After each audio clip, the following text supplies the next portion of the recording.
Hello, YouTube. This is Mahadeva, the Thunder Wizard. I hope you're all doing well this evening, afternoon, whatever time it is, wherever you might be. All right, so I uploaded today on YouTube pretty intense video, if it turns out to be true, which is I guess the Ascension event is coming more quickly than I might have expected. But let me just be very clear.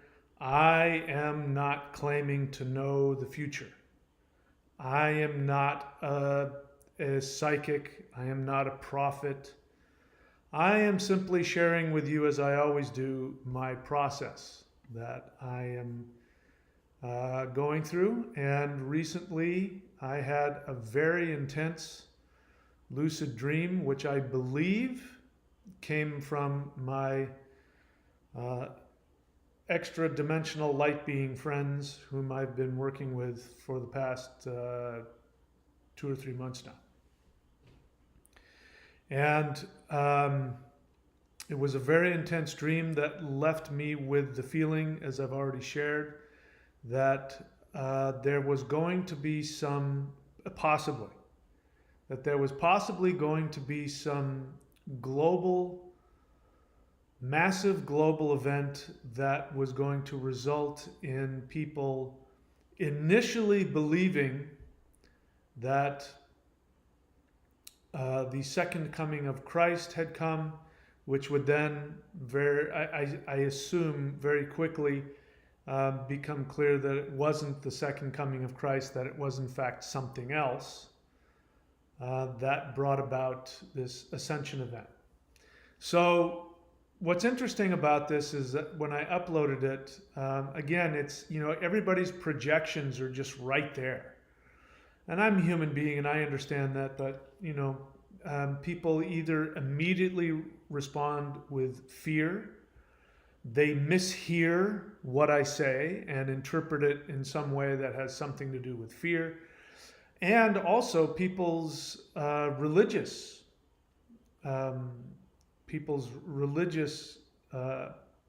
attachments come right up and they don't hear what I was saying. So what we're going to do in this video is I'm going to share with you, I went back to my friends today in meditation and asked for some clarification on what did that dream mean, what exactly is going to happen. And I'll share with you some of the insights that I gleaned from that meditation. And then what we're going to do is we're going to take a look at the dream that I shared with you specifically, and we're going to look at the symbolism. So we're going to, just for entertainment's sake, we're going to treat my dream as if it was some kind of biblical prophetic dream. I'm not saying it was, so don't say that that's what I'm saying. But when you look at dreams, symbolism is extremely important. And if in fact this was a message coming from a higher dimension, then the symbolism and the precise interpretation of the symbolism is going to be very important. So we're going to take a look at that. So what I said on the title is Open Alien Contact from Solar Flare in 2022. Is that what I meant? I don't know. We'll find out. I am trying to get attention for the video, so I just threw up things that came up in my musings and my meditations. We'll find out. Is something like that going to cause a worldwide event which will result in human beings' ascension event? All right, so let me look at my notes so I can stay on track here. All right. So let me just tell you the dream, and then let me tell you what I learned in meditation. I went back to them and attempted at least to get some clarification on the dream. So here's what the dream was.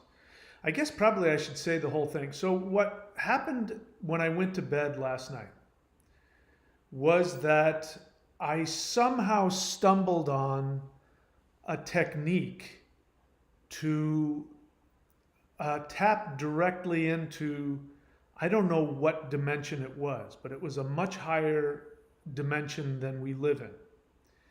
And what I ended up doing was being able to tap into the intense, heightened, blissful emotions of love that exist in those higher dimensions. And it was the same kind of procedure that I do if I'm going to do a CE5 meditation, which is my way of reaching out and asking for a higher dimensional being to come into my physical presence and interact with me in, usually a meditative way. So what I did was I found that there's a way to tap into a feeling. It's a strange kind of feeling. It's the feeling that you have when you're like going, you're on a roller coaster and you're going down a really steep roller coaster. That feeling in your, your chest and your solar plexus. It feels a lot like that. So I've learned to be able to tap into that. And that combined with me leaving my body, or imagining that I'm leaving my body. Let me be really clear. I don't see really clear visions. I don't have these lucid out-of-body experiences. I've come to find out that my out-of-body experiences don't involve a lot of really clear, lucid visions of anything. And so everybody's different. But I've come to find out that yes, in fact, my astral body is leaving my physical body, even though I'm fully awake and fully aware, unless I'm like really deep in meditation and falling asleep, which does happen. But I can be fully aware of my physical surroundings, and yet I can still feel that my etheric body is somewhere else. My etheric body can interact with those other environments, communicate with other beings, but the information that comes back to me has to be filtered through my human brain.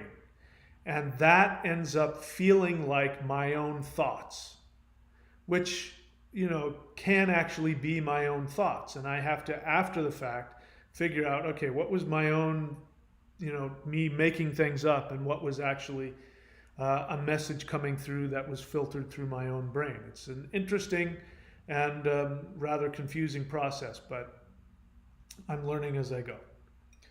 So you may have a different experience. I'm not trying to compare or compete with you, but I also want to just give people who've been doing CE5, and if you think, you're not having huge results, you're probably having a lot better results than you might realize if you're putting certain expectations on what you're supposed to see and feel.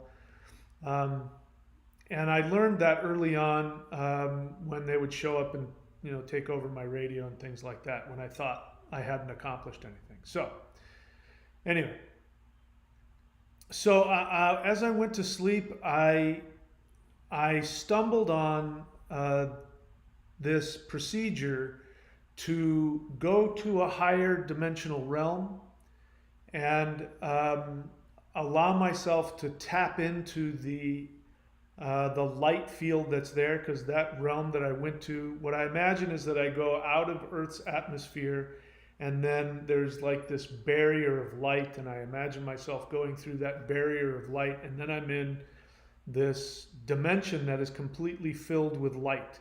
And sometimes there are light beings that come over, and they're extremely friendly, very loving, very kind. And there's, in the center of it, there's this huge pulsing white light. And so I imagine myself tapping into that. And then what ended up happening is I felt this huge amount of energy. The 3D part of me felt this huge amount of energy that I normally feel when a higher dimensional being is putting energy into me. or communicating very strongly a strong emotion to me. So let me back up again and explain to you how you know you're interacting with a higher dimensional being. If you hear a voice in the room, if you hear God's booming voice, if you hear another voice in your head, you're not interacting with a higher dimensional being, most likely. Because that goes against the science of it. So, my dad was a physicist. He created satellites that are still in the Smithsonian. I have a strong belief in science.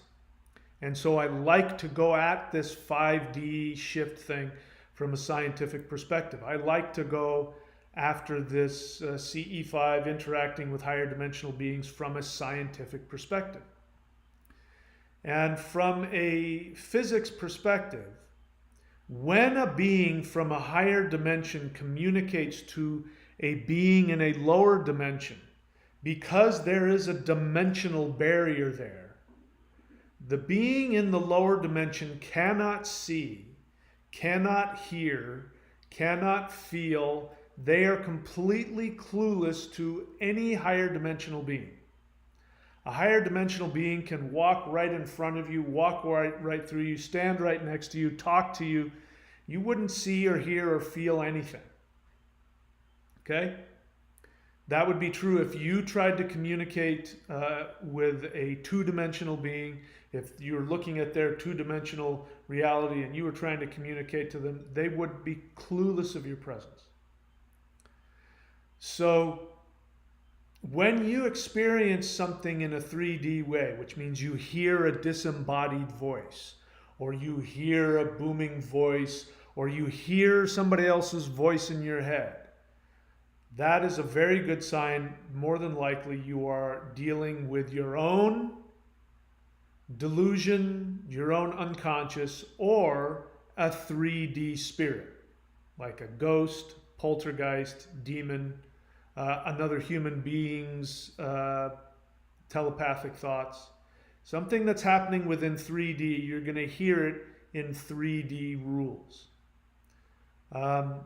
So the way you know you're interacting with a being higher than 3D is there's a couple of different ways so far that I've noticed. One is you will think thoughts and you will think you're thinking them. But you might find yourself going, that was a strange thought I just had.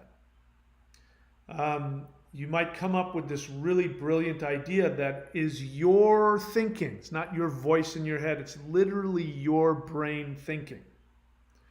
To give you an example, when I had my frozen shoulder thing that happened a little while ago, I tried to heal it with something called TENS, T-E-N-S. And what it is you put these electrodes on whatever muscle is, you turn it on, and it sends an electric current to the muscle, and the muscle contracts.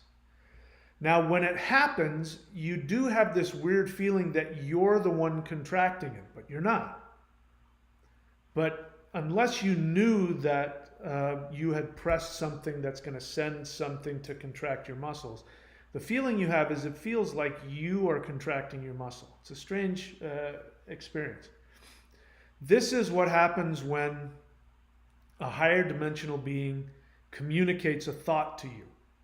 It'll come into your brain. It'll come from within your brain. It's actually not even coming into your brain. It comes from within your brain. It's like a thought sort of explodes from inside of your own brain, and it is your thought, and it feels like your thought. The other way that you know you're interacting with a being from a higher dimension is that you will feel an intense emotion in your heart, which is where your emotions are. You will feel this intense emotion from just sort of like start from nothing and explode from inside of you.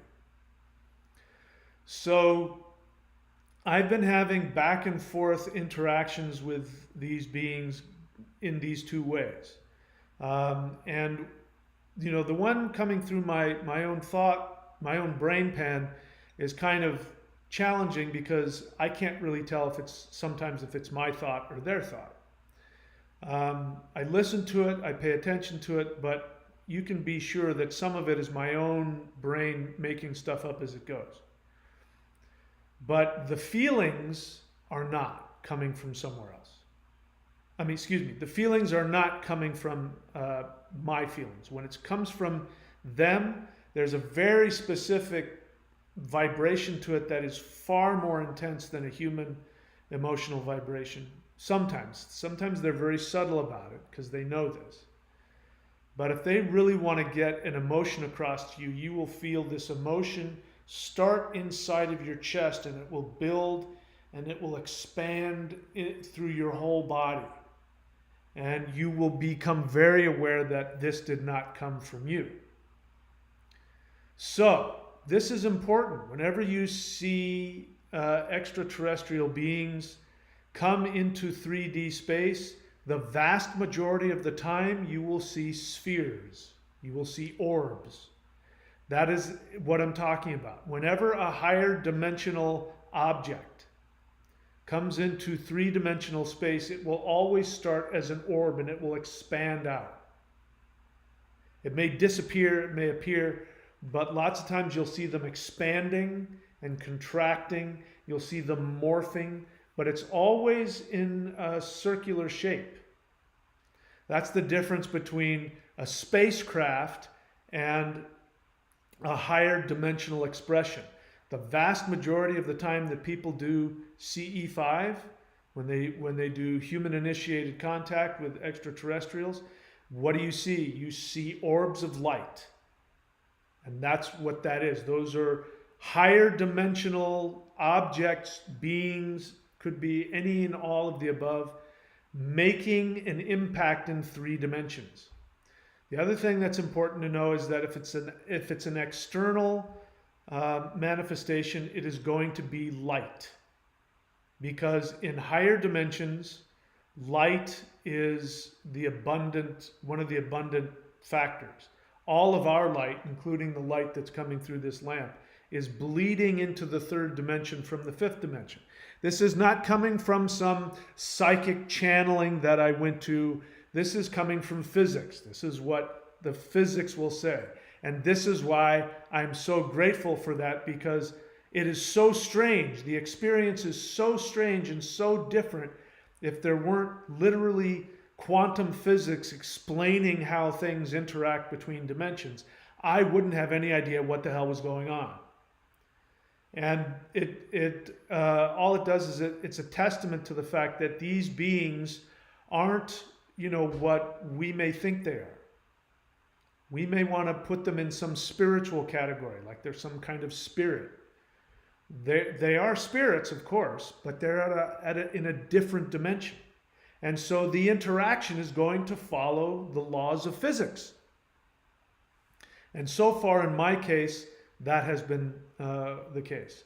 And I was really pleased when I saw Dr. Carl Sagan, who actually was a contemporary of my dad.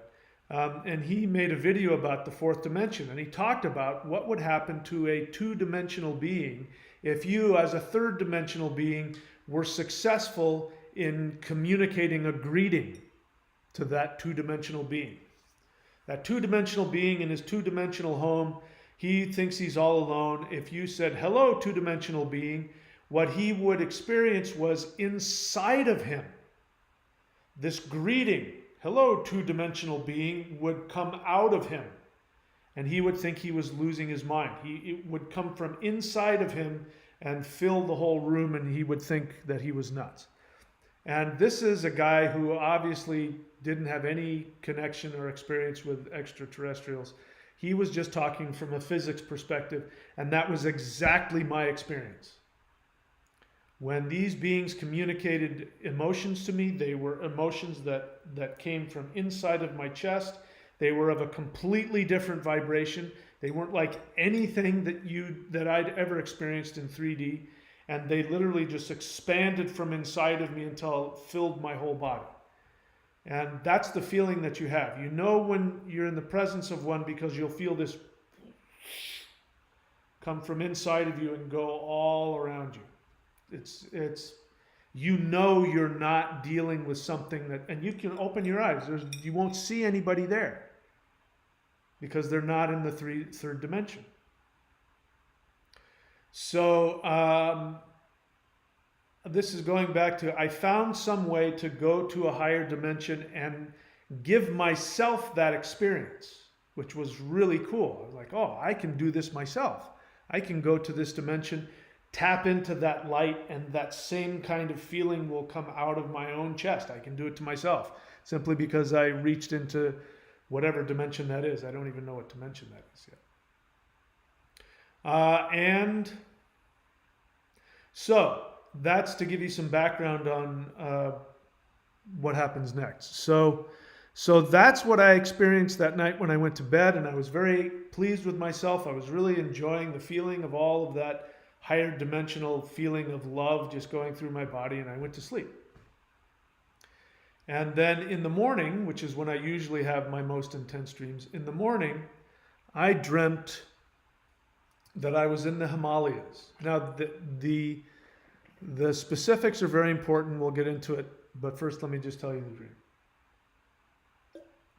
I was in the Himalayas, and I was just enjoying it. I was sort of on like a spiritual holiday, and I was just walking through the Himalayas, enjoying all of the beautiful, amazing mountains and feeling the spiritual energy of mountains. I've always loved the feeling of mountains. And I'm walking around, and I had a couple of interesting adventures which didn't have any real meaning.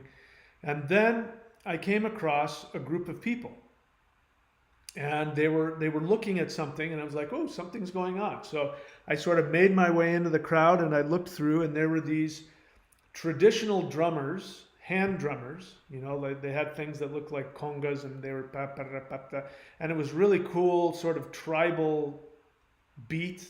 I don't know what it was, but it was really cool. And it was obvious that they were welcoming some dignitary.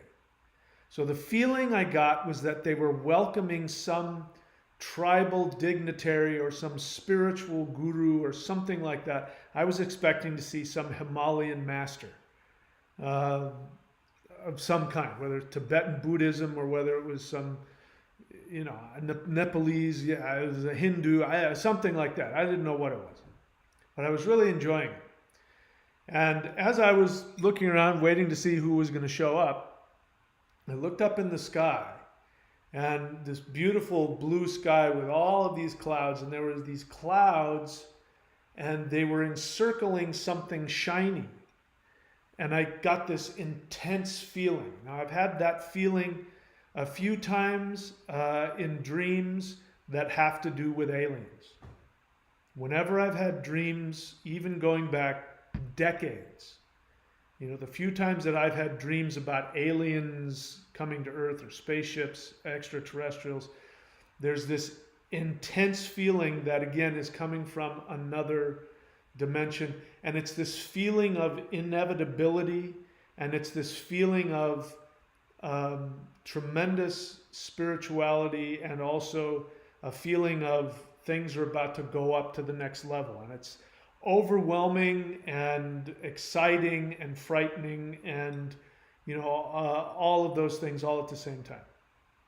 So I'm looking up at this cloud, and I see this cloud is around some shiny thing, and that feeling starts to come over me like, oh my God, this is huge, this is big.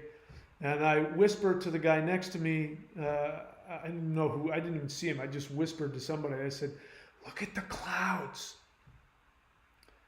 And as soon as I said that, the cloud opened up. And out of the cloud came this crucifix with a Jesus on it. And so the Jesus and the crucifix were made of pewter.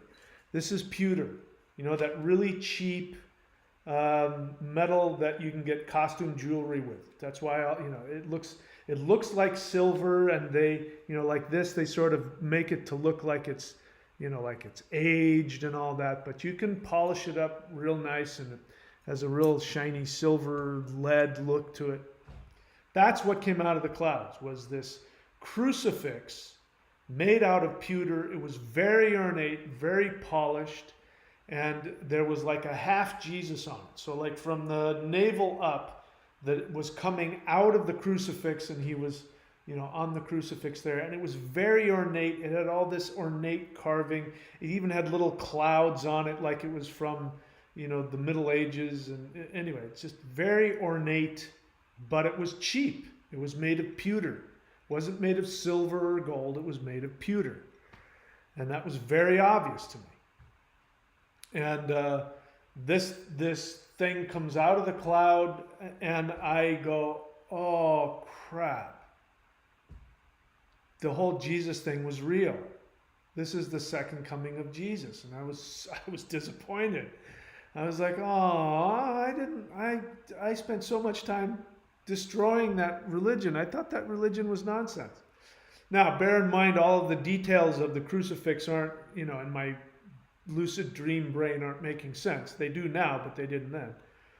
And as I'm having that feeling, and by the way, as soon as it came out, everybody in the crowd went, oh, like it was a big deal.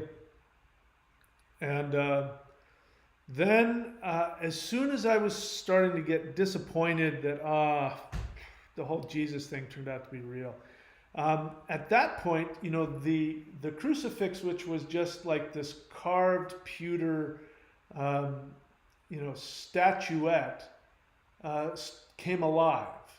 And then the Jesus, again, the fake Jesus on this crucifix comes alive and looks behind up in the clouds above like, what the hell is that? And then it became really clear that it wasn't the second coming of Jesus, that whatever it was, even Jesus himself was like wondering, what the hell is that? And I woke up. Now, what was imprinted on me was the intensity of the feelings, number one. And when I was done with that dream, I had all the feelings inside of me that I have when an extra dimensional being has communicated with me, especially emotionally. So I could feel that the quality of the feelings in my body, the energy that was running through my body, was not a three-dimensional feeling. So that's what gave me the feeling I had just been given a dream from some extraterrestrials. And the other was the intense feeling of something is coming. Like it's coming right now. It's going to be huge. So I got the basics of it, which was that, okay, so something's going to happen that's going to get everybody's attention, and everybody's going to think that it's the second coming of Jesus, and then that very quickly will fall apart and they'll realize it's something else. The something else is what I didn't know. And so I came and I made the video, literally woke up and, got myself together and came and sat and made the video. And then I went off and went surfing, came back, and I've been thinking about it all day. As you can imagine, I was thinking about this dream all day. What is the meaning behind this? I was feeling excited, good, the shift is coming. I've had enough experience with ETs to know this was definitely an ET communication. So this is real. And then that started building up during the day. And I started realizing, holy crap, something that's going to blow my mind is going to come pretty quick. And my friends, who I'm in some kind of constant communication with at all times, whether inside of, my heart center or, the thought process thing, my ears constantly, my right ears constantly buzzing now. And I have to just tune it out to be able to function. Otherwise, if I sit down, messages keep trying to come through to me all the time. It's a very interesting life I have now. So the emotions were really starting to come through, and I asked, I sort of tuned into it, and the messages were, we love you, Number one, we love you very much in a very deep, intense, how deeply they love us humans and how deeply they love me. You know, they love you the same. They very deep, deep, intense love for human beings. And then they said, we're coming. Don't be scared. Which of course had the exact opposite effect. I then went, wait a minute. What do you mean? Don't be scared? Why would you tell me not to be scared? Now I'm scared. And then I started imagining, oh my God, fleets of spaceships, and are they going to get out? And you know, so I had to go and find out what the hell all this meant. And that's what I started thinking. I was thinking probably like you are, that it's going to be fleets of spaceships or some strange thing like that that's going to happen. And the more I thought about that, the more I started thinking about how that's going to frighten humans. Humans are going to get scared to death by that. You know, even I would get scared by that. But somebody who doesn't even know anything about ETs or higher dimensional beings or any of that stuff, I mean, that's going to flip them out. So I started getting a little worried. So they also keep telling me to make sure you guys know not to be afraid. That there's absolutely nothing to be afraid of. So I hope I don't cause anybody to be afraid. So I went into meditation and I reached out and I said, you know, if anybody's out there, I would really like to have some better understanding of this. And a couple of them showed up, and you know, again, the communication is challenging for me. Because I can't tell what sometimes, you know, especially if I really want to know what's going on, my brain will have a lot of chatter, and sometimes I can't tell my chatter from their communications. So finally somebody came through who was able to, I could be wrong about this. Let's again be very clear. I could be wrong about all this, and I have no attachment. If I'm wrong about all this, so much the better. I don't need any of this to happen or not happen. I'm not attached to it. I have no need to be a psychic or a prophet or any of that stuff. I don't need any of it. Okay? I have no ego attachment to any of this stuff. So what ended up coming through at one time was, I said, what does this mean? You know, does this mean that, you know, there's going to be this massive ET, you know, open contact or what? And the answer was, no, there's going to be, and these are the words that came through my head, which I thought didn't make sense. I tried to second guess it, but the words that came through my head were, there's going to be a solar wave that will hit the earth, or a solar pulse. And the feeling of like something coming out from the sun, that's going to be like a wave that when it hits planet Earth, it's going to have this huge effect, and it will bring an intense feeling of love. Now, again, I'm just telling you what I think I might have gotten. I don't know if it's right or not. I don't care if I am right or wrong. As I said, I have no attachment to that. But that's what was brought to me. And the reason why that I take that to mean something is because that idea had never entered my mind. So it's less likely that I manufactured that in my brain, because that never entered my mind based on the dream. And so it makes me think, again, we're dealing with something that human beings are just about to awaken, assuming I'm right. Human beings are just about to awaken to a reality that we didn't know fully existed, which is that everything in our universe is conscious. Everything in our universe has a soul and is connected to the quantum consciousness field, which itself is pure love. So that means that the sun, the moon, the stars, all of the stars, you know, all the planets in our solar system, they are all conscious beings. In fact, they're beings, they're higher dimensional beings. As I said, the way we know that is because whenever, this is again physics talking, physics will say that when something from a higher dimension comes into 3 dimensions, it's going to come as a sphere, and it'll expand out as a sphere, which is exactly what planets and stars are. We also know that all of the light that we have comes from higher dimensions, which means that stars are emitting light from where? Higher dimensions, which means they themselves are higher dimensional objects that are just manifesting a little bit into 3D.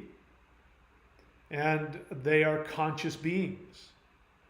They have a consciousness and awareness. They feel emotions. And being that they are higher dimensional beings, their dominant emotion is one of love. Love for all conscious beings. They feel a connection. They understand the quantum effect principle. They understand that they not only understand it, they literally feel it. They feel a connection to everything in the universe. So that means that they can shift timelines when they want. They can shift into different dimensions. And we've never assumed that this was possible. We've just assumed that planets and stars, planets are rocks or balls of gas, and stars are highly compressed balls of gas that have nuclear fusion going on at the center, and they're exploding all this light and radiation.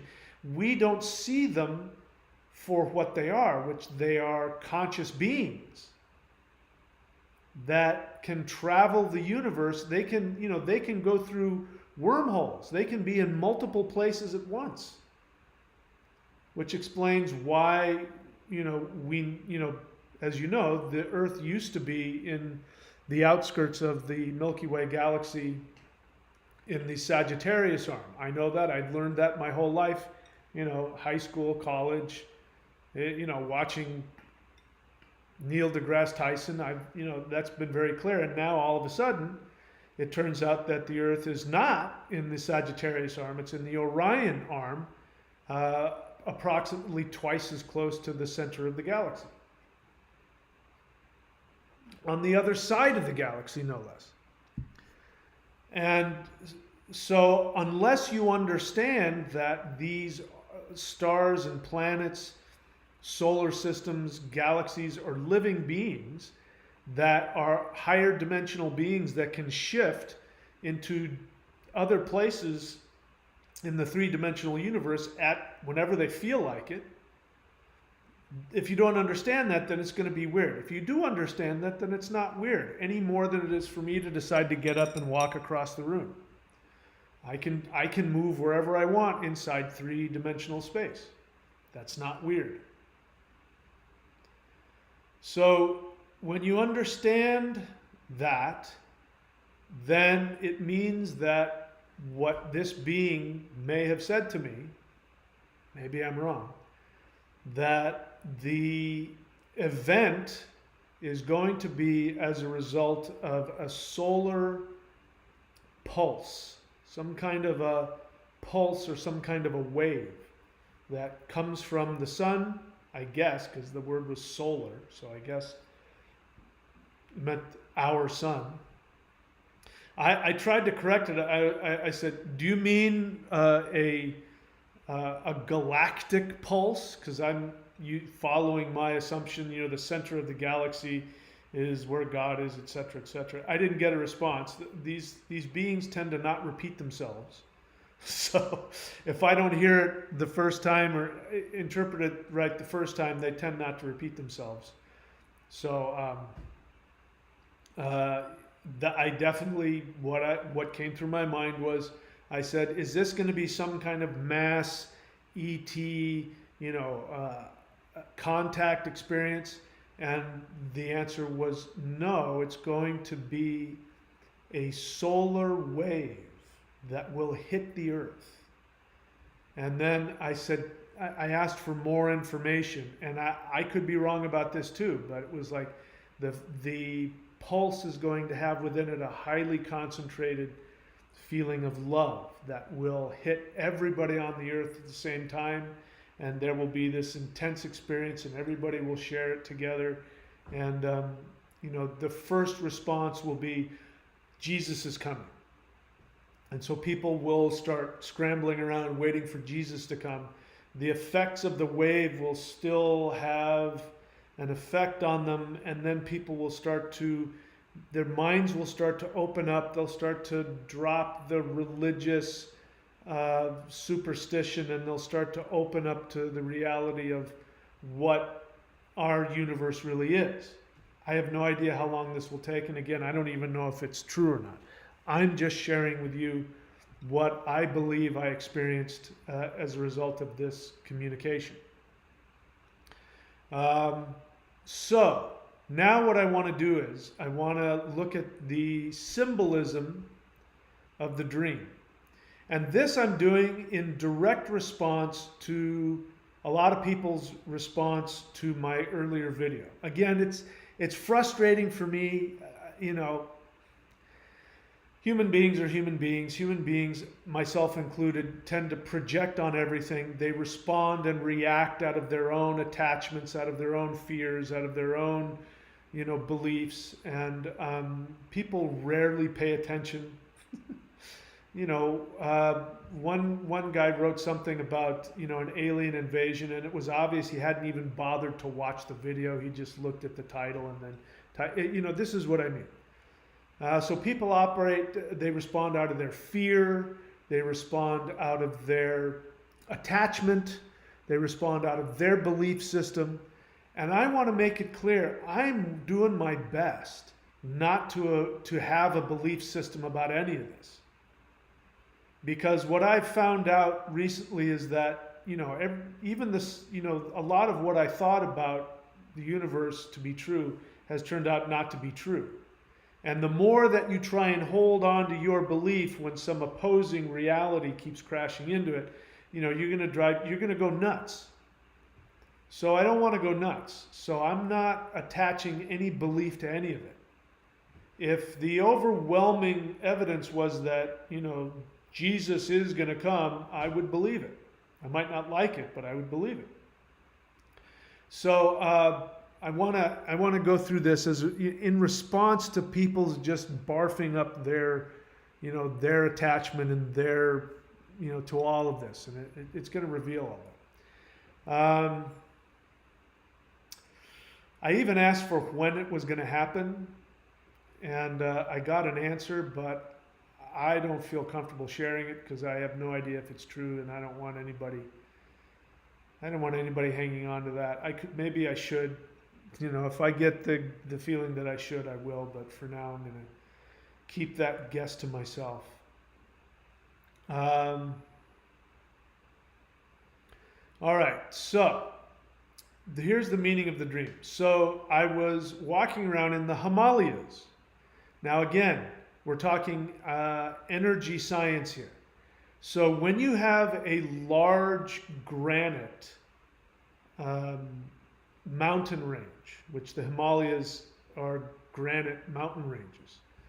Whenever you have a large granite mountain range, you have very high vibrational energy, which is why the Himalayas is associated, number one, with Shiva sitting at the top of Mount Kailash and meditating, why so many yogic masters end up going there, why spiritual masters all over the world always go up to high mountaintops. And having been somebody, I've done that. Every year I used to go to, 10, 12,000 feet above sea level on granite mountaintops because the energy was very intense. And I would do my meditations and my spiritual practices, and I'd have all kinds of crazy experiences, and I would literally not be, my vibration would be so different at the end of those, being by myself up there for 2 weeks, that every time I would come back down off the mountain, I would weep because I could feel all of the changes. It was so challenging for me. And I've noticed that there's a difference between other mountains, that aren't made of granite the feeling is not the same. It's not, the energy is not as intense. So the Himalayas signifies high spiritual energy. That's obvious. This is a high yang spiritual energy, sort of like the Shiva kind of energy. You remember I saw these hand drummers, people playing things like that looked like congas and other, skinned tribal type of drums, which I love. I mean, I loved listening to whatever they were playing. I loved it. But the symbolism of that is that this is clearly, to me, they were saying this is traditional spiritual understanding, which means that the people of traditional spirituality, not modern religion.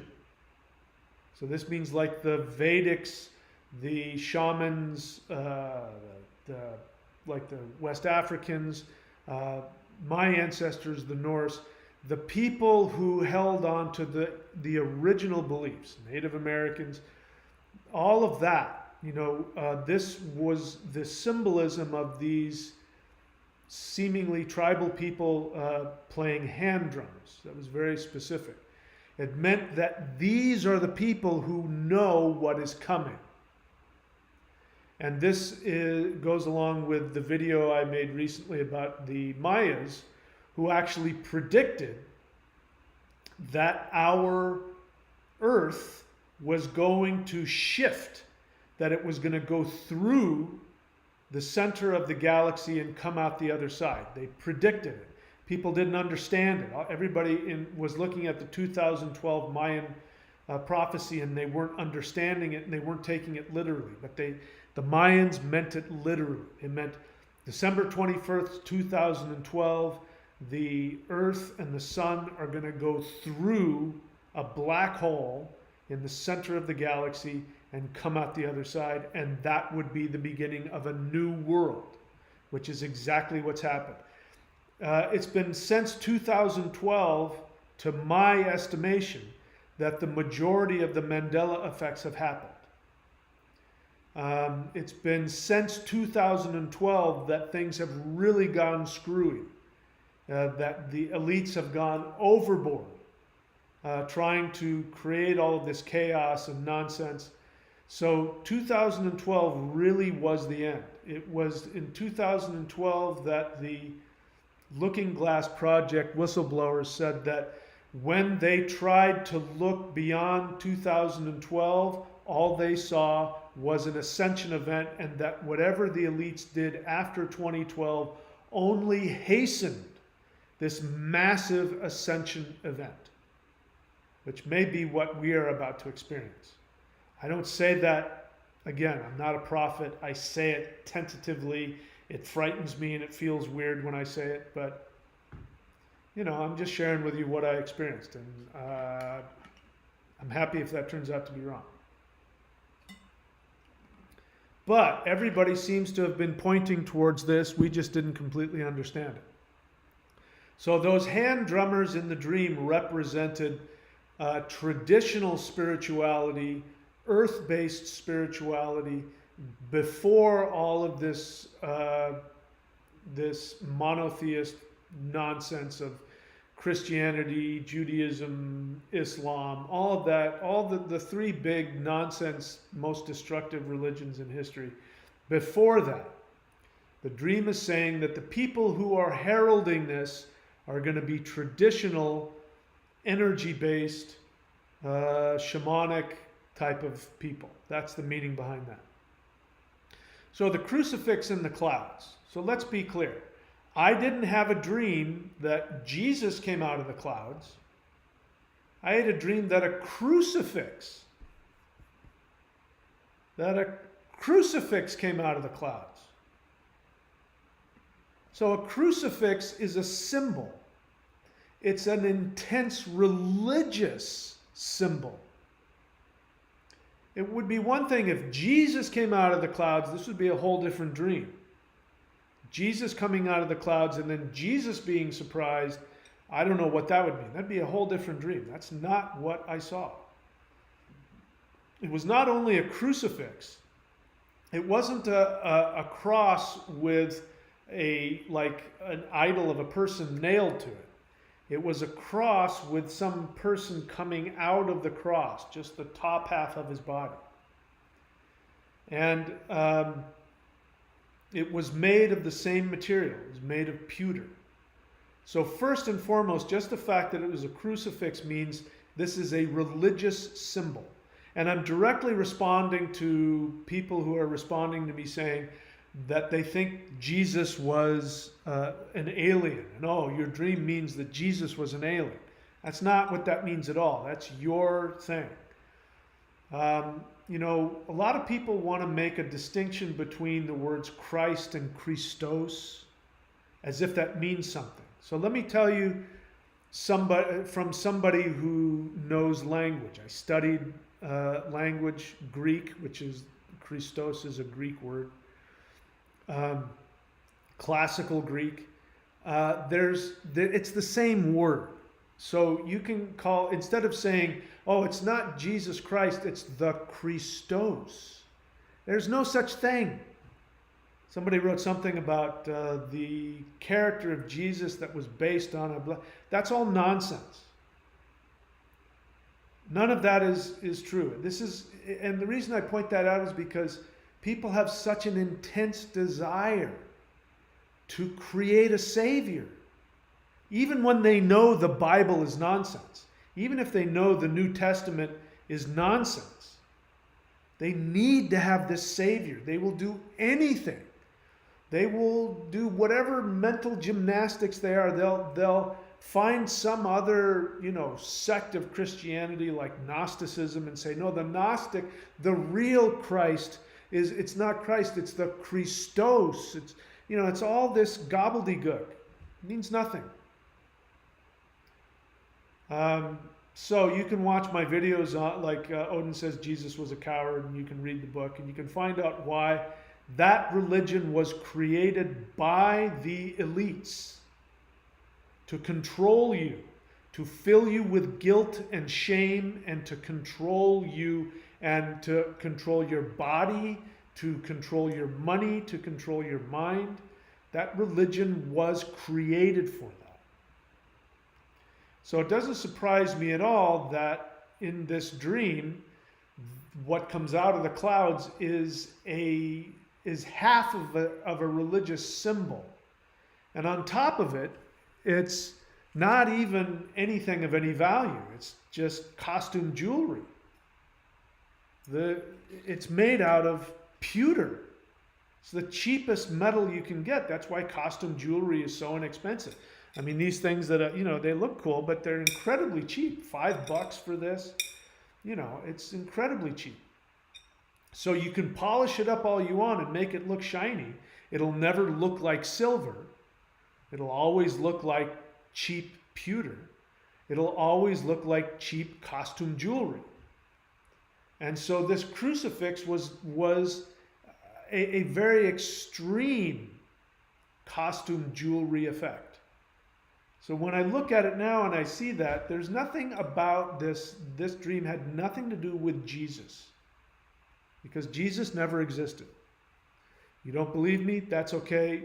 You can, search my channel for the Jesus Never Existed video, and you can find out that according to history, according to Roman history, there's nothing written about this guy named Jesus of Nazareth.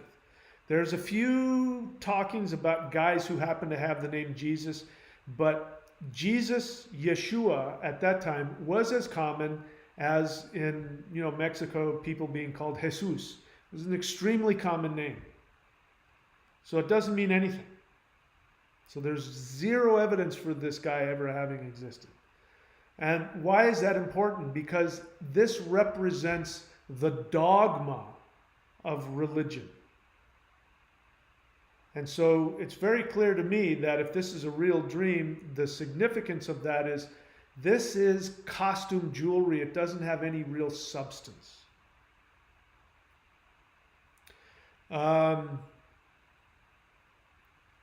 So Jesus was not just Jesus, the crucifix, the lifeless crucifix that came out of the clouds. All of a sudden, it itself became like shocked. What is that? I thought this was my time.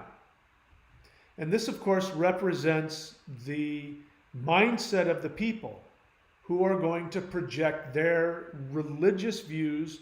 That's not their fault. You know, there's no shortage. I mean, there's so many people out there that don't know a lot of the stuff I didn't know just a few months ago. So it's not their fault. They're getting the basic gist of it right, which is this is a new age that's coming. This is a time where a golden spiritual age will come. The elites will be defeated. That is a symbol in all things, even in the Christian apocalypse mythology, that, you know, when Jesus comes again, he's going to wipe out the evil people. This is true in religion as well as in actual, you know, native prophecy. You know, the Bahana is going to come in the Hopi tradition, which is, we still, you know, we can debate on who that actually is, but he's going to come and wipe out the elites. I mean, it's in every prophecy, and it's inside every person is waiting for this. Every person wants the evil, controlling elites to be wiped off the face of the earth. And so that is the symbol that people are going to attach to the idea of the second coming of Jesus. That's the thing that will eventually will bring everybody together. People will have to get rid of whatever religious dogma they're attached to. But the combination of the higher vibrational feelings of love with the reality that the elites are going to come crashing down, that their power is going to dissipate. What's going to bring people together is this celebration that those people who've been lying to us, controlling us, the banks, the armies, the governments, you know, all of it. It's all going to come down. That's what's going to bring people together. And then we're going to have to mature and grow through and let go of whatever our religious biases are. That's what I take from that. And the reason why, again, I'm coming down hard on the Jesus thing isn't because I like the idea of taking people's religious comfort away from them, because I don't. I know how traumatic that is. I know how traumatic that's been for me throughout my life. And even in the past couple of months, I've had to let go of even unconscious attachment towards the idea of a God out there and all, you know, I mean, even though I've consciously let go of that, that was still in my unconscious, and I had to really go deep and let go of that understanding and transfer it over into an idea of a quantum consciousness that is a web of love that has all consciousness connected to it. It's a far deeper concept than the idea of an almighty God sitting on a throne in heaven judging everybody. And so the reason why I think it's important to understand this might be them saying to us, we need to drop this whole religion thing if we're going to evolve, because, you know, no matter what manipulations you do to Jesus, you go, oh, it's not Jesus Christ, it's the Christos. That's something else. It's just another way of needing to have a savior. And you don't need to be saved. There's nothing wrong with you. You weren't born in sin. You're not evil. You don't need to be forgiven for anything. The only person that needs to forgive you is you. That's it. If you can forgive yourself, you will become enlightened. That's really what enlightenment is becoming fully, completely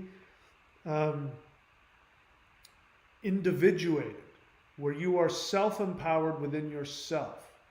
That was one of the reasons I was so happy last night, that I was able to find a way to get to that higher dimensional thing and get that loving energy from that higher dimension and bring it into my heart and actually have it come from within me.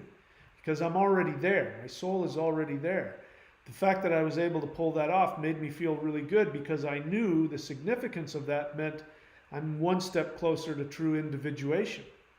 I don't need anything outside of me to bring me fulfillment, to bring me love, to bring me peace.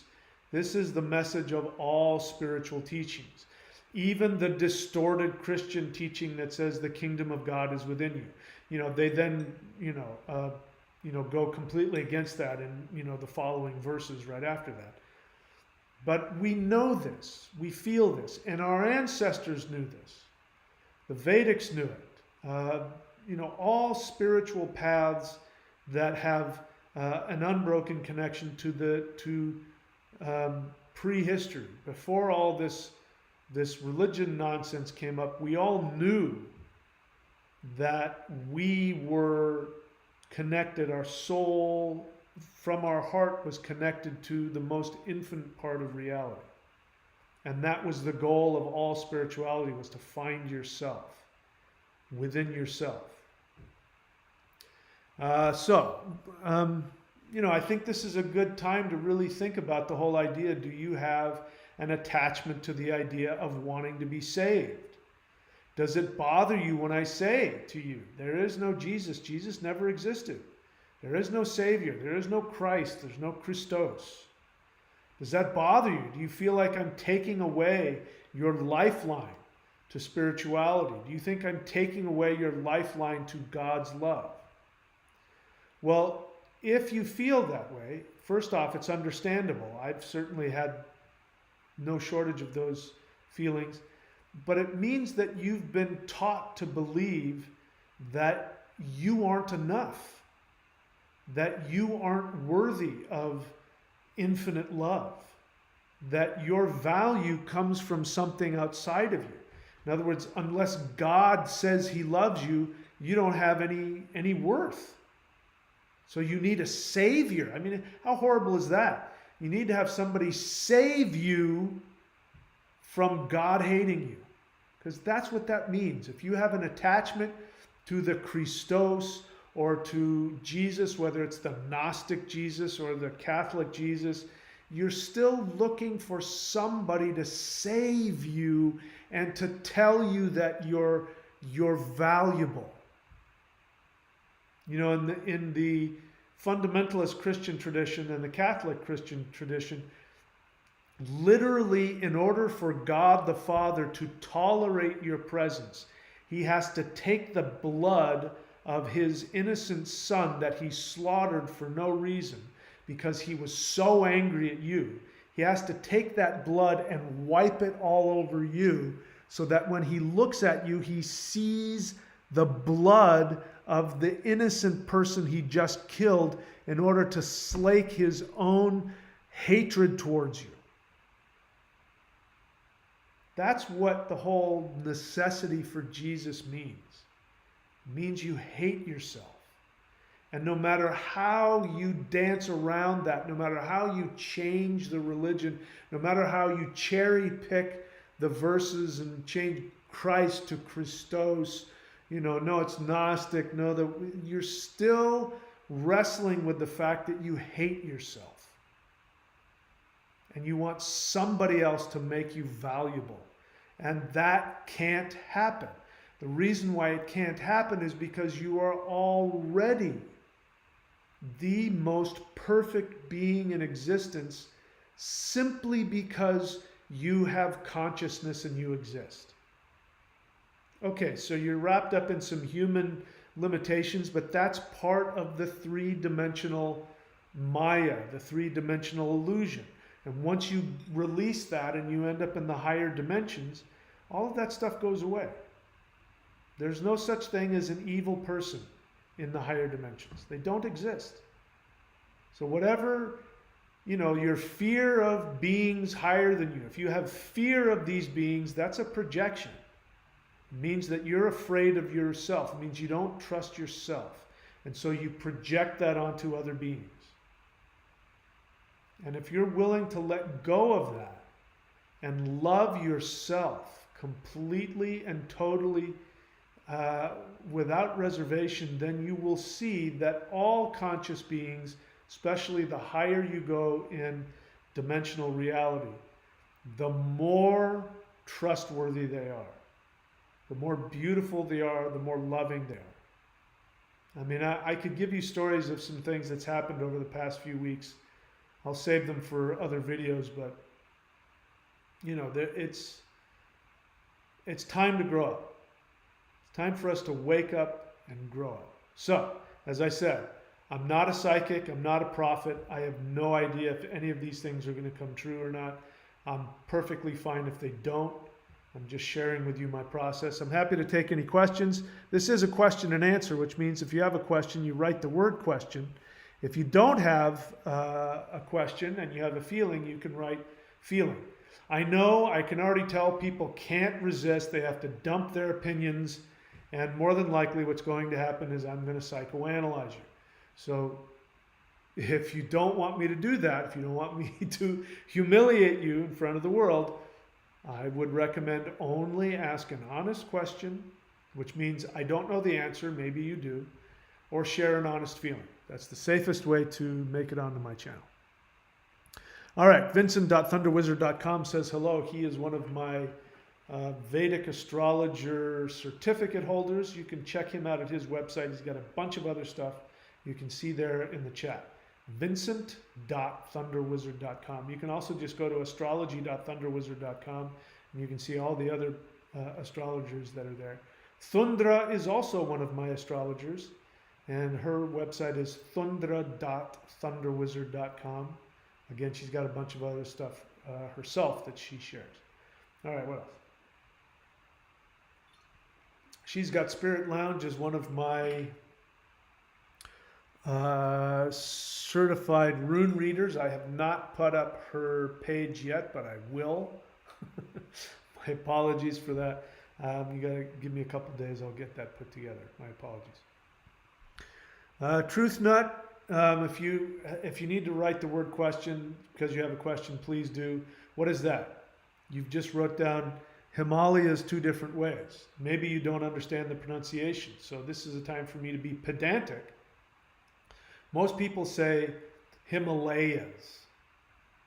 In all Indo-European religions, including English, and I'll prove it to you, unless there's a specific accent that's stressed, the rule is every word, the accent goes on the third syllable from the end. Thermometer.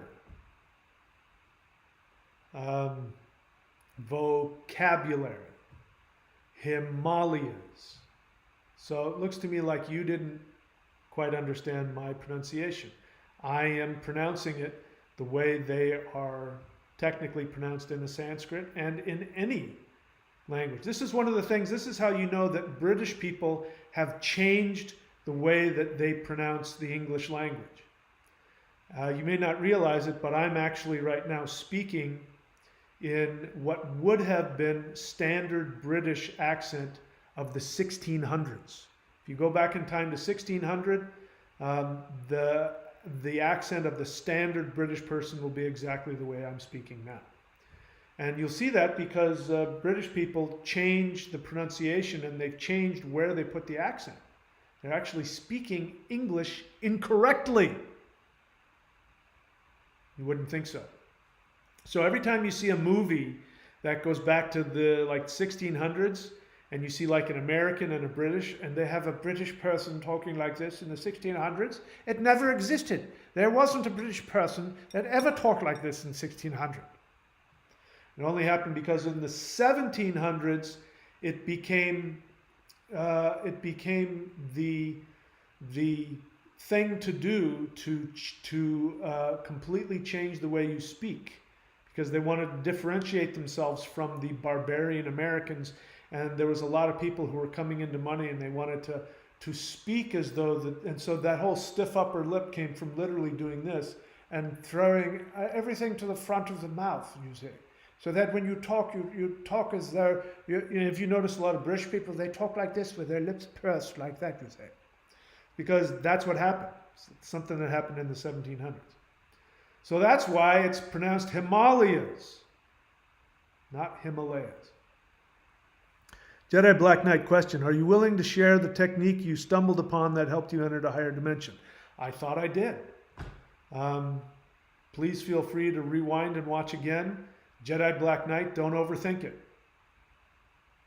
You can do it, just don't try so hard. And if I figure out how to do it in a very specific way, I'll let you know. Zeralath question, if you have your drum, could you replace the dream drumming? I have no idea what you're asking me. That doesn't make any sense. Try again. I have no idea what that means. Zeralath question, I love the beings behind you. Do they have names? I haven't named them. I just bought it off of, what do you call it? Etsy, and it's, just a, wall hanging. You can name them if you want. Suhabal question, have you read Voynich manuscript? Suhabal question, have you ever read, listen, that's not a question. Don't ask me what I wear, what kind of underarm deodorant I wear. Don't ask me what books I've read. Obviously you have, and obviously you think it's great, which is why you're asking me about it. That's not how questions work. It's not a question.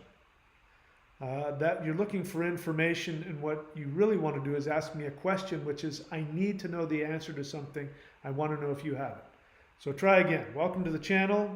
Don't take it personal, but that's what I mean by question. I want to help you. Whether or not I've read the same thing you read, some book somewhere, it doesn't help you. This is an ego-based question, and I'm not interested in that. I'm interested in helping you. If you don't have a question, no problem. I totally understand. Let's see. Truth Nut. It's not really a question, but I just want to encourage you to drop the victim mentality. I understand you might be in a lot of pain. I know I've gone through a lot of craziness, especially recently. I've had no shortage of painful emotions, but I want to, just the fact that you felt you need to write that, to have your ego share to the whole world your victim mentality, your hopelessness. Sharing a feeling is different. This is why I ask you to share feelings. Again, let me tell you why I'm asking you to do these things. I want you to have a direct relationship with these guys.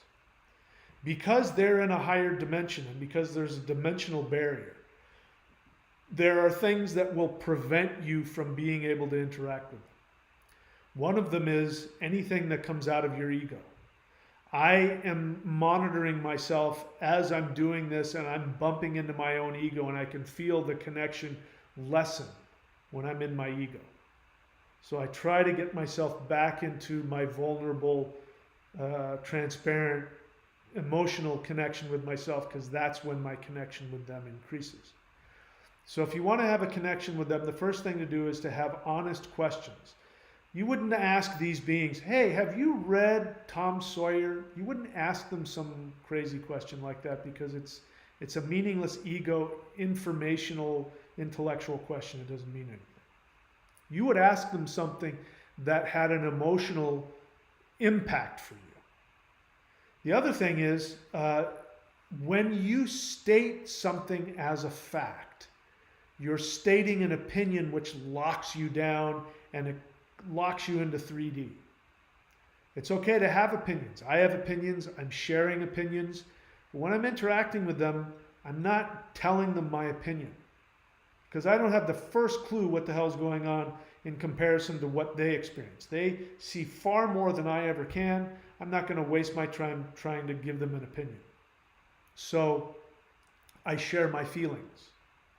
The first video CE5 experience I have, you see me sharing my fear. I'm verbalizing how afraid I am. And I'm doing that on purpose, because by verbalizing it, I'm not making an assumption or having an opinion which will block off the connection. I'm simply sharing a feeling which keeps a connection going. This is also true in human relationships. your partner did something that really made you feel devalued. And so you could go to them with a passive aggressive question. You could say, you know, why do you say that to me when you know, right? You're already putting them on the defensive. You might be right. They might have done something hurtful, but just that interaction has already put them on the defensive, and there's no way they can respond to you in a way that's healing. So instead, you go to them and you own your feelings without judging them, and you say, you know, my feelings got hurt. You said this and this and this, and here's how it made me feel. I felt afraid because of this. I was hurt because of this.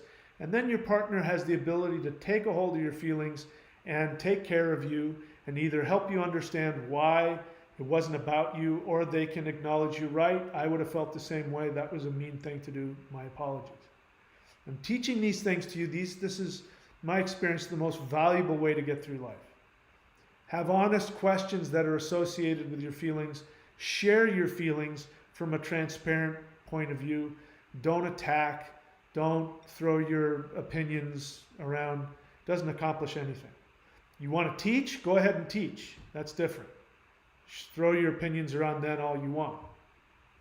All right, so that's why I have people do this this way here on my channel. All right, so that's an opinion.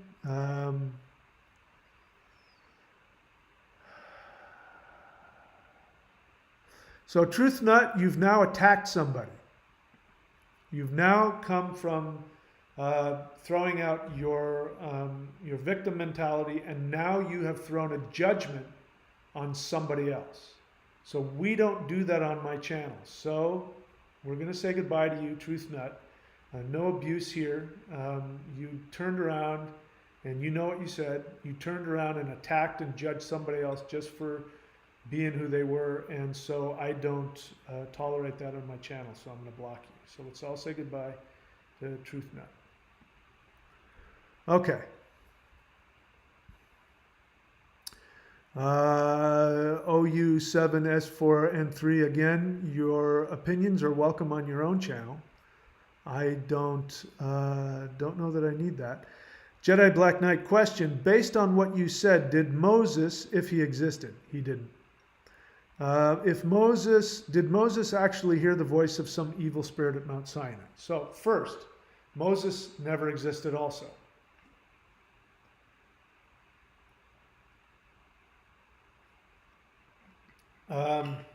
Jedi Black Knight, have you read my book?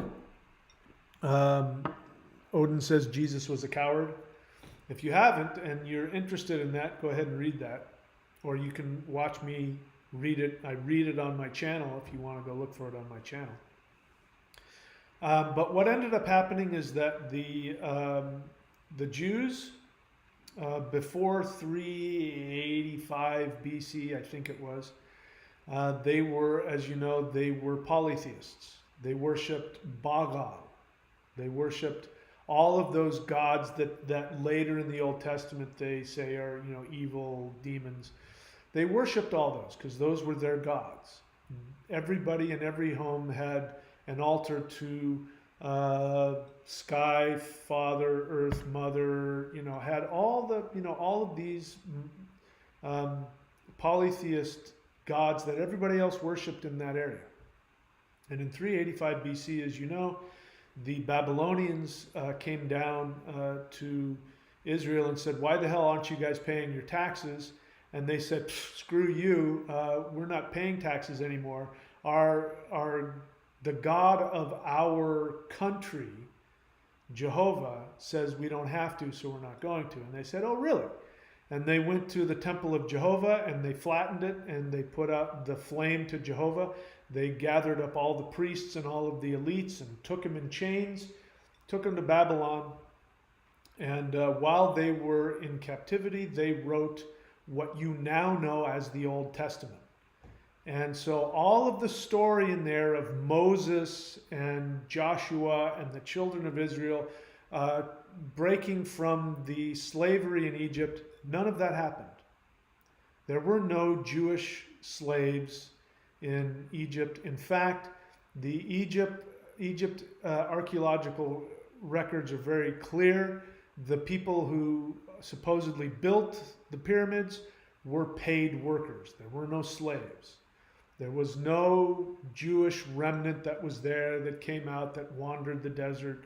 In fact, if the biblical tradition is true that the children of Israel wandered the desert for 40 years, it was a really tiny desert. There's no way they're going to wander it for 40 years, number one. They would have known exactly where to go, number two.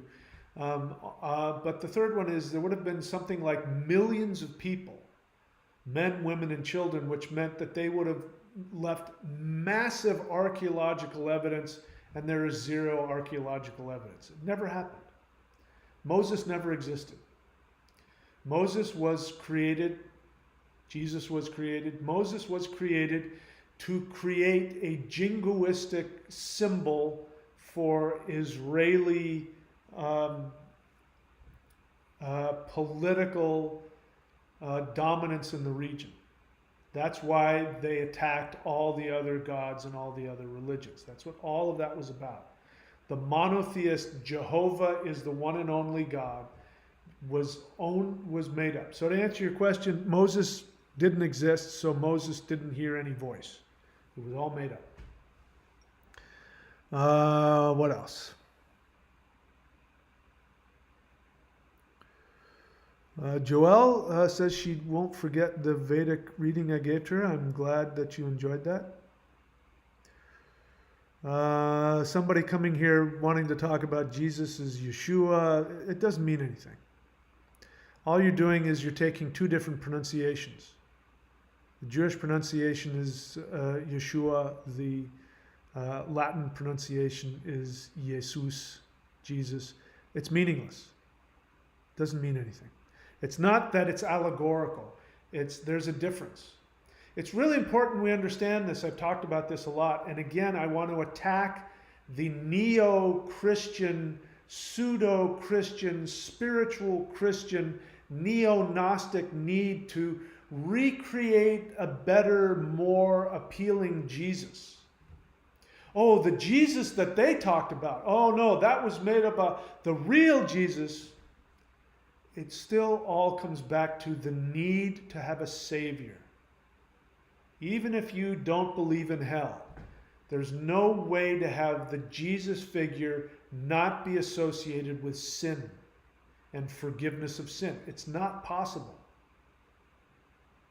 And the Christian Bible, the Christian New Testament, as well as the Jewish Old Testament, was never created to be allegorical. You can take anything and turn it symbolically, and you can maybe twist it around and find some value out of it, which is what happens in modern Western magic. They do that. They'll take the biblical names and the angels and they'll turn it around into something else because that's all they had to work from. But I think it's really important that we get rid of the unconscious programming that human beings are evil, that the earth is evil, that there's a good and a bad. There's nothing bad about the three-dimensional world we live in. The only thing that's negative about it is in the third dimension, it's a lot easier to get trapped in your fear and your ego and your selfishness. It's a lot easier for that to happen because the third dimension is primarily for animals. And human beings are just now beginning to evolve out of the state of the animal. I'm still a primate. I still have all the primate responses. When I go out in public, whether I like it or not, the bottom of my brain looks and compares itself to all the other men, looks at all the women, and it does all this, judges. This is animal thinking. And we are just about to move out of that. Christianity actually condenses us into that animal thinking because we believe that our Creator wants to consume us, that He hates us. He's like, that lion who goes around and kills the newborn um, lion cubs because he doesn't want to have any competition. You know, that's how we view the Jehovah God. So anyways, I'm not reading, I didn't read all of what you said over there. You know who you are. It's just, again, it's all a bunch of intellectual nonsense. And I really think it's important that we get rid of it, or at least acknowledge it and look at it. So I'll be very interested to see what happens. If this dream was accurate, which I don't know if it was, but if there's some event that people project onto it that it's the second coming of Jesus, I'm going to watch and see how people work through that when it becomes clear to them that it's not the second coming of Jesus. And I'm going to do my best to try and help people because I know how painful it is to have your rock taken from you. And for most people, this religion is what holds them together. And without it, they're going to go through a lot of pain.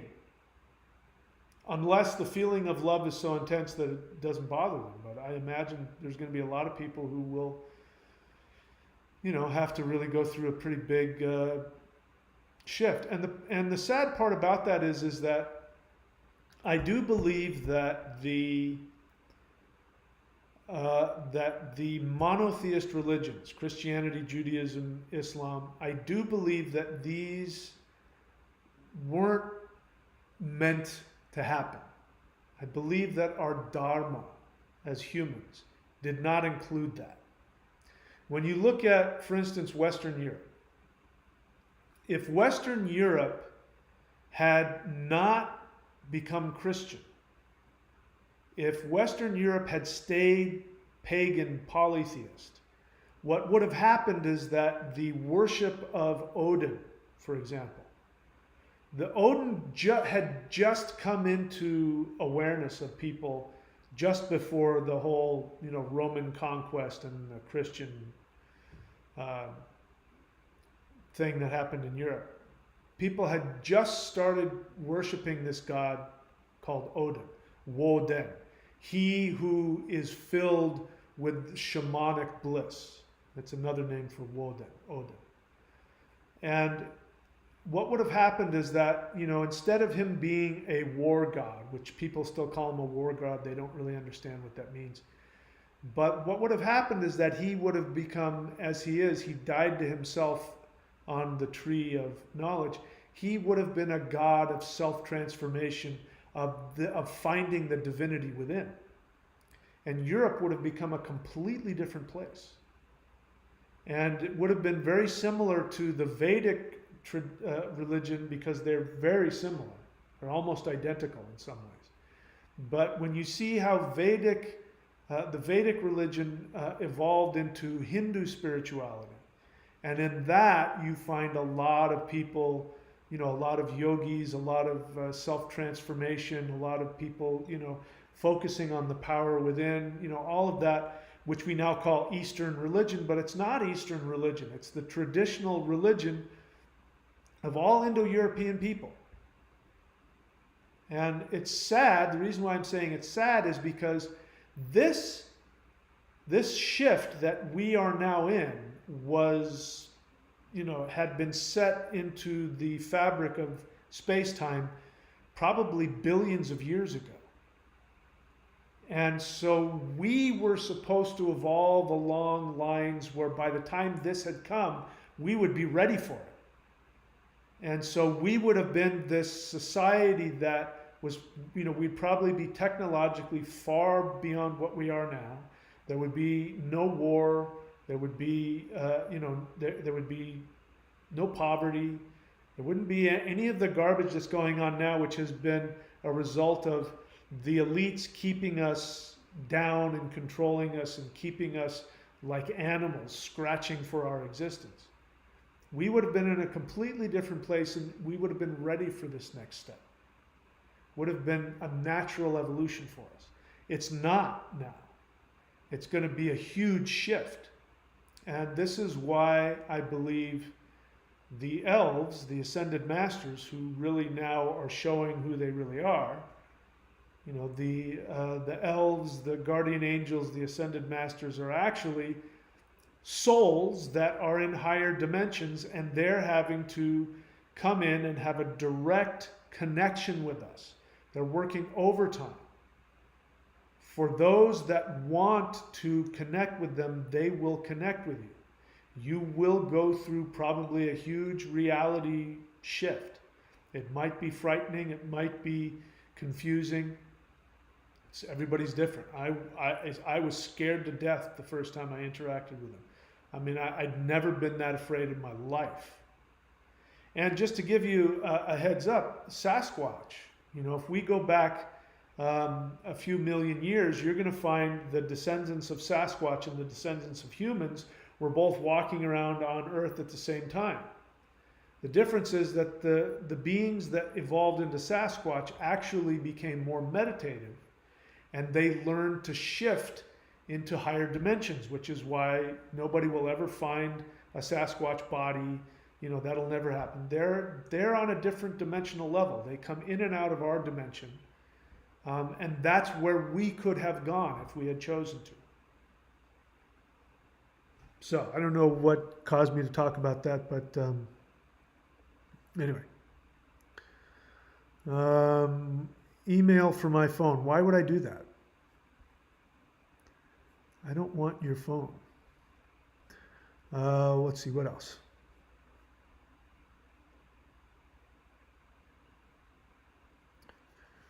Question, clarity. Oh, because I asked you, what the hell did you mean by that question? Perhaps if you play your drum and meditate on the dream, you will download the rhythm. Oh, yeah, I hadn't thought about that. Yeah, that's a great idea. I don't have any drums with me. I sold and or gave away my drums when I left to go to Australia. I've only been back in the States now for 8 months, and I haven't bothered to buy any new drums because I'm still waiting for New Zealand to pull its head out of its rear end so that I can, go to Australia and bounce back and forth between New Zealand and Australia. Because of the visa nonsense. That's how I would have to do it. So I'm still waiting for that to happen. Let's see. Chris Miner says, I don't think anyone's read the Voynich manuscript. So Chris, forgive me, I don't know if you know my background. So I was a guy, I read the New Testament in Greek. I knew about all the different manuscripts. I was getting ready to go to seminary. I'm willing to bet what you're talking about is not something that's been validated. You obviously have an attachment to it. I could be wrong. But look, if you're really comfortable, really meditate on the need that you have to talk about this. I'm aware I have a strong attachment to it, but I'm not sure, you may not know what your attachment is. You say, question, has there been anything specific that's made you question or confirmed whether or not the interdimensional extraterrestrial beings should or shouldn't be trusted? That's a really long way of saying that you're afraid of them. And it's a very intellectual question. Has there been anything specific that's made you question or confirmed whether or not? So, Chris, I've talked about this at length. I'm happy to do it again because this is probably a good way to do it. I've been saying for how long? First, let me ask you this, Chris. Are you doing any of the meditations that I teach? Are you doing any of the meditations or the energy work? Because when you do these high-level energy practices, one of the first things that leaves you is the fear mentality. You start to realize that the deeper you go into these higher level energy practices, the more you realize that fear is blocking you from higher energies. And emotional awareness, psychological awareness. Fear is the biggest thing that keeps you in the animal mentality.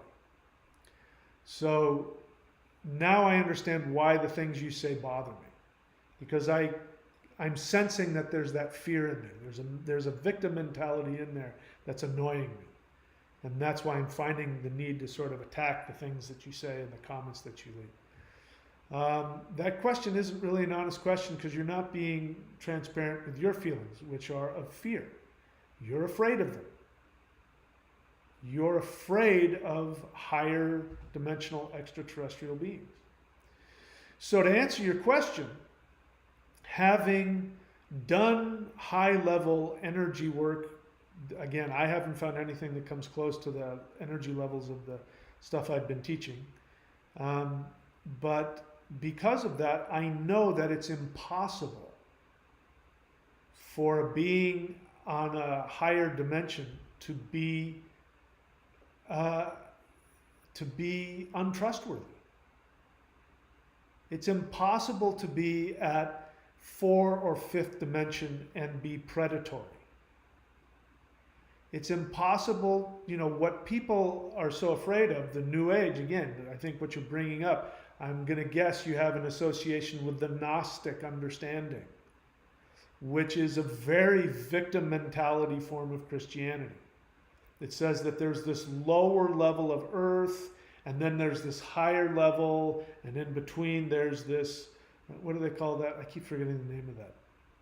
The name of, God, it's an evil God, and then there's a good God up here, and the Christ is some sort, or the Christos is some kind of thing that flows up between the two. And it is based on an assumption of fear. The whole idea of archons or false beings of light comes from a basis of fear. And it means that you believe that beings in higher dimensions have a selfish, destructive, narcissistic agenda on you. And first off, if some being is in a higher dimension, why in the world would they need anything from you? Any more than why would you need something from a two-dimensional being? They have nothing to offer you. They live in a dimension that is so devoid. The energy level in 2 dimensions is almost nothing. So compared from us to them, we don't have anywhere near the energy that they're even interested in. They live on a level where, again, light in our dimension comes from their dimension. The emotional level at their dimension is infinitely greater than the emotional level of ours. There's nothing we have that they need. And it is incredibly egotistical to think that we're so important that some higher level being is going to need to feast on our energy. So that's really what's behind your question, Chris. And so to answer your question, having experienced it, because I'm all about physical experience. If I can't physically experience something, I'm not interested.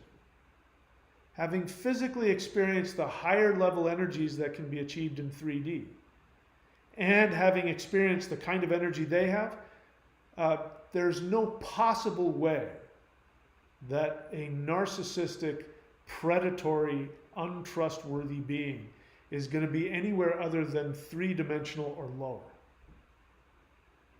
Demons are 3-dimensional beings. Ghosts, 3-dimensional beings. Poltergeists, 3-dimensional beings. Humans, 3-dimensional beings. So to answer your question, everything that I've experienced tells me that there's absolutely nothing that they would want that would in any way make you mistrust them. And to do so is your own projection of your own fear onto them. And this is what we need to grow out of if we want to move to higher dimensions. Now, Chris, my apologies if I misunderstood or misjudged you. Again, this is when people don't ask honest questions coming from their feelings. This is what happens. I get cranky and I start wanting to psychoanalyze people. Caleb Spears, honest feeling, loving your book, The Shamanic Secret Commandment to a Perfect Life. Thank you. So glad to have you called me out for asking a question that showed I hadn't read it yet. Yeah. Well, it's a great book. It's the one book that I have. Again, if you're watching my channel, you're not doing the exercises, the meditations, the energy work. And there's no shortage of free energy work. If you put the time and effort to go look for them, you can find them.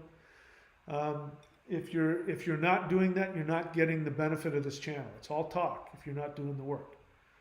But in terms of my books, you can go to courses.thunderwizard.com. You can also go to michaelwilliamdenny.com, and that'll take you to my Amazon books. And there's a book on there, The Shamanic Secret Commandment to a Perfect Life, which is a very short book. It's really a booklet, but if you can master what's in that booklet, you'll have everything that you want. And the main thing that it will do is it will get rid of your fear, if you're willing to follow the directions in it. Completely changed my life. I'm happy, Caleb, that it was helpful for you. Paradise Unlimited, honest question. Are you going to do a live CE5 soon? Maybe. Yeah, maybe. I probably will. I can't tell you exactly when. Jedi Black Knight, honest feeling, I'm distraught with so many Hindus being lured into Christianity through bribery. Well, that sounds awful. They bribe you? What, do they pay you money to go to church or something? But even more so when Hindus report having spiritual experiences and accept Jesus. Well, listen, I had a spiritual experience when I accepted Jesus. A very powerful experience of energy coming into my heart and all of that. You know, I'm of two minds about it. So, I've just given you all of my prejudices against Christianity. Having said that, I don't speak for the higher dimensional forces. They don't have any prejudice against any of your beliefs. In fact, they're only looking to help you in whatever way they can. If you believe in Jesus and it will serve your higher awareness for them to create a Jesus experience for you, which actually opens you up to a higher dimensional vibrational experience, they will coordinate that. You might go, well, that's lying. It's not lying. It's just, look, that's the only way that they can understand spiritual messages. So that's how we're going to do it. I shared in previous videos the Jesus experiences that I've had. In one case, it was a projection. It turned out none of it had anything to do with Jesus. I completely projected onto it. Another one was, I believe these higher dimensional beings were, had to get a message to me. And the only way that they knew that I would listen to it is if it was through, if I thought it was coming from Jesus. So they created a scenario where I could impose that on it and think it was Jesus when it was really them. And their only interest was to help me. So I can remember being on my knees and repenting and asking for God's forgiveness. But, the thing about the Christian conversion experience, which is good, is that people look at, when they repent, they're repenting of their sins. They're looking at if they're carrying around, dishonesty within themselves. If they're living a way that's destructive and they know it, and they're actively doing things that they know are destructive to themselves, and they ask for Jesus, forgiveness, and they have if the idea is that will help them shift and no longer drink and gamble and, whatever is damaging to them in their family life, then, it's a short-term gain that could end up being a long-term benefit. But as I said, when it really comes down to the awareness, the religion is going to have to go. This is just me talking. I could be wrong. But I believe it's very possible that, the religion is going to have to go. And so that means people are going to, like I did, I had to let go of my religion. And I had to hold on to what the real spiritual messages were. And that was a very painful process. It was a very long, painful process that's still going on. So I'm not judging people who are going to have to go through that. But, the idea is they're trying to help people the best way they can in whatever way they can. And if that's the only way that, because there's, Hindus are just as religious as anybody else. I love the Hindu religion, but that doesn't mean that every Hindu knows what the hell that Hindu religion is about. There's no shortage of Hindus that are just going through the motions that don't have the first clue about what any of it means. So, you know, if they're doing that and living in ways that are self-destructive, or if they're in denial, and accepting Jesus is one way to do that, I can't judge them for that.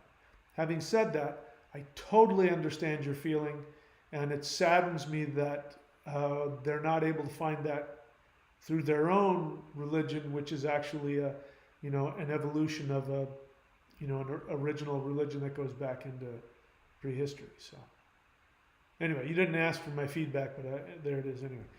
J.P. Tompkinson question: Do the Thor's hammer and Awakening the Immortals Qigong access the Shen energy like the lightning Qigong? So first, let me. Oh, this is empty. Let me correct you a little bit. There's a difference between Shen and Shin. So Shen, spelled S-H-E-N, means the soul energy. It means the yang energy of the soul. And in regular Qigong, right-hand path Qigong, the energy goes from Jing to Qi to Shen. Goes from sexual energy to life force energy to soul energy. That is a specific pathway. The lightning Qigong goes from Qi to Shi to Yi. Goes from the navel center life force to the Shi, which is the lightning energy that surrounds the Shen. So you have the Shen and the Shin. You have the soul energy, the yang energy, and then you have the lightning energy, or the yin, that surrounds it. So, just want to be clear about that. So, the Thor's hammer and the Awakening the Immortals does access the Shin energy, the lightning Qigong, and also accesses the Qi. Now, the difference between Jing, Qi, and Shen is that the right-hand path wants to focus on the soul energy, the masculine soul energy. And that's, you know, the capstone of it. The Mao Shan energy, the left hand, goes from Qi, which is navel energy, to Shi, which is the lightning energy surrounding the Shen, to the Yi, which is the third eye energy. So it's a very, you know, it's in the same city, but it's a different neighborhood. And the energies are different. Some of it overlaps, but the lightning Qigong has its own special place that you won't find in just regular Qigong. What else? Zeralath, honest feeling. I hope a drum manifests for you. Until then, I felt energized after I had a dream connection with a particular song I love. I met Odin as it played. That sounds great. Chris Miner, honest feeling. It helps if you put it in all caps. I can't see it if you don't. I was answering the prior question who had asked about the manuscript. Okay, so that's not an honest feeling. Get to the feeling. I did something that hurt your feelings. I bothered you. You feel misunderstood. Those are the feelings. Get to that. Get past the intellect and get to the feeling. Let's see. I don't see a feeling in there. You do say, so glad to have you called me out for asking a question that showed I hadn't read it yet. Okay, good. Glad to hear that. Paradise Unlimited, honest question. Are you going to do this? Oh, yeah. I already answered that. Let's see. I was answering the prior question who asked about that manuscript. As you are right, it hasn't been validated, translated. I do have a fear in me of these higher beings and seeing what we do as a species to insects. Yeah. So you see that that's a projection. In your own words, you see as we do to insects. So that's a projection. You're projecting onto people you don't know how they're going to act. And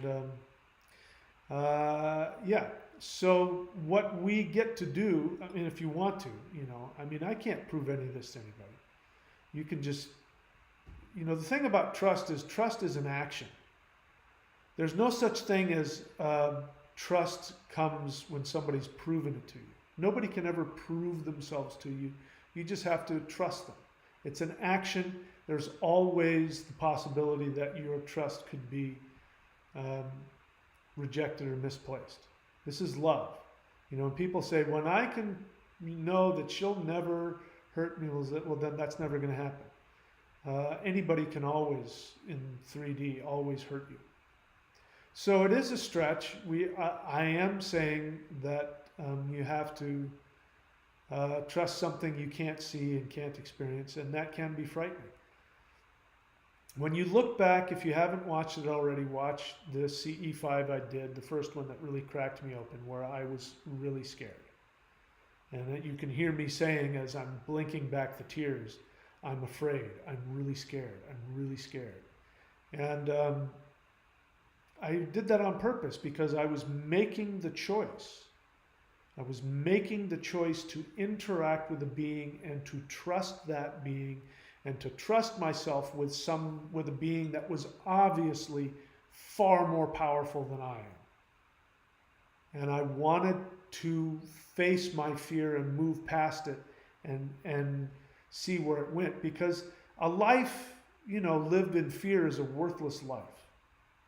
And, you know, dying in battle is what, you know, my ancestors said we should do, you know.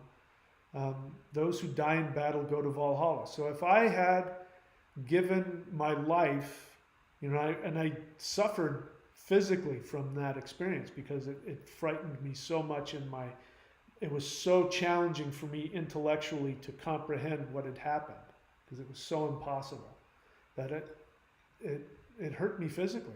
I mean, I'm still getting over it. The only time I can feel that I'm not 100% is when I'm in the gym. The rest of the time I'm 100%, but you know, there's still last few percentages of, I still have to, you know, that came from being full of fear, the most fear I'd ever experienced in my life, and taking an action contrary to that. So I understand what you're talking about here. Let's see. Jedi Black Knight, response to your question. Christian missionaries often approach Hindus that don't have enough food. They've been doing, see, they do that to everybody. That's how they've always done it. And it's disgusting. It's absolutely disgusting. And I totally feel for you and I relate to that. It's absolutely disgusting. Christian missionaries often approach Hindus that don't have enough food to eat and bribe them with rice bags to lure them. Yeah, if you come to church, we'll give you food. Yep. That's called a mission. You know, they have it in downtown missions. You know, homeless people, if they want to eat, they have to go and listen to the Christians. That's what the Salvation Army was all about. The Salvation Army was, you know, people going to people that were homeless and needed food, and they'd give you a cot and they'd feed you if you went to church. And then they would just dump the guilt and of course, you know, those people, homeless people, alcoholics, drug addicts, you know, they're already filled with guilt and shame and self-hatred. And so it's, you know, we'll save you. And nobody wants to be saved more than people who are filled with guilt and shame and self-hatred. So the Hindu scenario is a little bit different. They may not have that, but they're desperate and they're hungry. And I hear you. It's a very horrible thing. Let's see what else. Somebody saw a UFO. Congratulations. That's a lot of fun. I predict that won't be the end of the UFOs that we see. All right. So we're all done with the questions. Are we done? No more questions? I don't blame you. My apologies to anybody if I came on too strong, if I hurt your feelings, if I misunderstood you, if I attacked you, if I did anything that was harmful or hurtful to you, please forgive me. I'm doing my best. My motives are to be as helpful as possible. I have a short amount of time to do that. Instead of having an hour to talk you to where I want you to go, I just have to, you know, take the knife and, you know, cut open your insides and show you what's in there.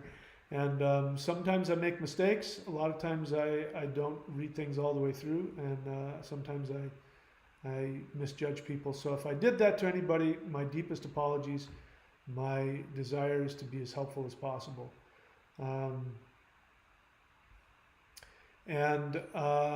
So if you want to have what I believe is necessary in order to help the human race evolve to the next level, and I can hear my friends saying, yeah, now finally you're talking about something important here. Go to thunderwizard.com, click around until you get to the Warrior 90-Day Lightning Qigong. Subscribe. It is now the end of the month. It's now Thursday, September 1st, where I am. So might want to wait a day and then sign up for the Lightning Qigong. On there, you can find level 1. There's multiple levels. Start there, press play, and just follow the practices that I teach you to do. In those exercises, I give you something you will not find anywhere else on the planet, which is I give you the 3 energies that are associated with spirituality. Chi, which is life force energy. Kundalini, which is the consciousness energy that rises up the spine. And the lightning energy, the Shin, the heart mind that I talked about that surrounds the soul. When you do those practices, you will feel an energy come through you. Your emotions will start to come to your awareness. You'll be able to identify and feel and drop the fear mentality. You'll be able to work through unresolved pain, sadness, resentments. And in my experience, this is what we're going to need to be able to make this shift. I believe that what's going to be happening as we go forward, I believe at some point in the future, everybody's going to be doing these kinds of practices. It's going to be the first thing we teach kids is how to tap into these energies and vibrate on a higher level. And so I recommend that to everybody. If you want to see all of my courses and all of my books and everything, all of my services, if you want to get certified in anything, you can go to courses.thunderwizard.com. And if you want the highest level energy practice that I know of, you can go here to maoshan.thunderwizard.com. And of course, there's no shortage of free practices, but you got to get up off your rear end and go onto the playlists and find the playlists. You got to be able to, put the time and effort to find the free Qigong if that's the way you want to go. Everybody should be doing the Huul breath, H-U-U-L. Type it into Google, H-U-U-L breath. That will give you everything you need. And yeah, all right. So I've done all the business. That's it. Nella Nelly, please put that in all caps so I see it. Honest feeling. Thank you for the energy healing you did today. I felt a shift. I'm happy that you felt something. I enjoyed doing your energy healing for you as well. That's it. Thank you, everybody. I wish you all the best. I love you with all my heart. Let's see. Nelly asks a question. Please put that in all caps again, please. Do you have a video on astral travel? I do not. But thanks for the question. I do not have a video on that. All right. Nothing else? All right. That's it for me, guys. I wish you all the best. And I will talk to you all probably very soon. And let's keep our eyes peeled and see what happens in the near future. All right. That's it. I'll see you guys later.